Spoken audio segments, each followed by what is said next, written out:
আসসালামু আলাইকুম রহমতুল্লাহি ওবরকাত। কোন দান সর্বোত্তম দান?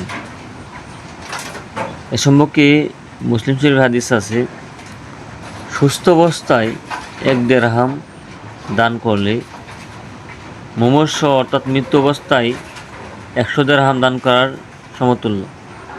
সুবহানাল্লাহ। অর্থাৎ আপনি সুস্থ অবস্থায় যদি আল্লাহ রাস্তায় 1 টাকা দান করেন, আর মুমূর্ষ অবস্থায় বা অসুস্থ অবস্থায় 100 টাকা দান করার চেয়ে উত্তম বা তার সমতুল্য। কেননা সুস্থ অবস্থায় মানুষ সম্পদ দান করতে চায় না, আর অসুস্থ হইলে বা মৃত্যুর সময় হইলে মানুষ আল্লাহর বয়ে তখন দান করে। সুতরাং ওই দানের চেয়ে সুস্থ অবস্থা দান করলে উত্তম। 2 নম্বর হলো ক্ষুধার্তের অন্তরকে, যে ক্ষুধার্ত, পেটের মধ্যে ক্ষুধা আছে, তার অন্তরকে সন্তুষ্ট করা সর্বোত্তম দান। যাহার পেটের মধ্যে খাবার নাই তাকে খাবার খাওয়ানি সর্বোত্তম দান। 3 নম্বর হলো আল্লাহর রাস্তায় দানের মধ্যে পরিজনের জন্য খরচ করা সর্বোত্তম দান। এবং পরশিকি অর্থাৎ আল্লাহর রাস্তায় দান করার মধ্যে সবচেয়ে উত্তম হলো নিজের পরিজনের জন্য খরচ করা সর্বোত্তম। স্ত্রী, ছেলে মেয়ে, মা বাবা, ভাই বোন সবার জন্য খরচ করা হলো সর্বোত্তম দান। এরপরে 5 নম্বর হলো প্রতিবেশীকে দেওয়ার জন্য গোস্তের মধ্যে গোস্ত রান্না করার জন্য তরকারিতে একটু বেশি ঝোল দাও। কেননা তোমার তরকারি রান্না করার সময় গ্রান যদি প্রতিবেশী নাকের মধ্যে যায়, তাহলে তাকে যদি ঝোল না দেও বা তরকারি না দেও, তার মনের মধ্যে কষ্ট লাগতে পারে বা তার খাওয়ার মন চাইতে পারে। এই জন্য ঝোল দিলেও তার মনে একটু শান্তি লাগবে।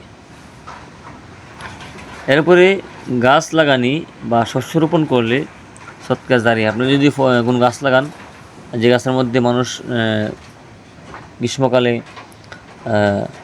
বলতে গাছের তলে বসে মানুষ বিশ্রাম করতে পারে বা বাতাস খেতে পারে, অক্সিজেন খেতে পারে, পশু পাখি ফল খেতে পারে, এমন গাছ লাগাইলে আপনি সৎকার জারিয়া সব পাইবেন। অথবা প্রচণ্ড রোদের মধ্যে মানুষ আপনার গাছের তলে যদি আসে বিশ্রাম করে, তাহলে আপনি সৎকার জারিয়া সব পাইবেন। সুবহানাল্লাহ। এরপরে সর্বশেষ হলো গোলামবাদীকে দৈনিক 70 বার ক্ষমা করো। আপনার যদি গোলাম থাকে, বাদী থাকে, তাহলে তাদেরকে ক্ষমা করে দাও। এবং আপনার অধীনে যত চাকর আছে, আপনি যত মানুষ আপনার অধীনে কাজ করে, সবাইকে ক্ষমা করে দাও। তারা যদি অন্যায় করে তাদেরকে ক্ষমা করে দাও। এই হলো আজকের আলোচনা। তো আমরা এই ভিডিওটি শেয়ার করে দেবো।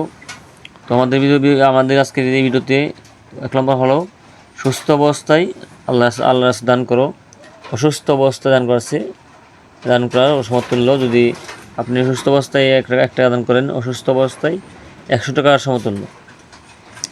যে ব্যক্তির 2 নম্বর হলো যে ব্যক্তির পেটের মধ্যে ক্ষুধা আছে তাকে খাবার খাওয়াও। 3 নম্বর হলো আল্লাহ রাস্তায় দানের মধ্যে সবচেয়ে উত্তম হলো নিজের পরিজনের জন্য খরচ করা। 4 নম্বর হলো প্রতিবেশীকে দেওয়ার জন্য গোস্তের মধ্যে তরকারিতে বেশি ঝোল দাও। এর 5 নম্বর হলো গাছ লাগাও এবং শস্য রোপণ করো, তাহলে সৎকার জারিয়া সব পাবে। আর সর্বশেষ হলো গোলামবাদীকে ক্ষমা করো, চাকরানিকে ক্ষমা করে দাও। তারা অন্যায় করলে তাদেরকে ক্ষমা করে দাও এবং তাদের ন্যায্য পাওনা আদায় করে দাও। আল্লাহ রাব্বুল আলামিন আমাদের সকলকে এই আলোচনা থেকে আমল করার তৌফিক দান করুক। আমিন। আসসালামু আলাইকুম রহমতুল্লাহি ওয়া বারাকাতুহু।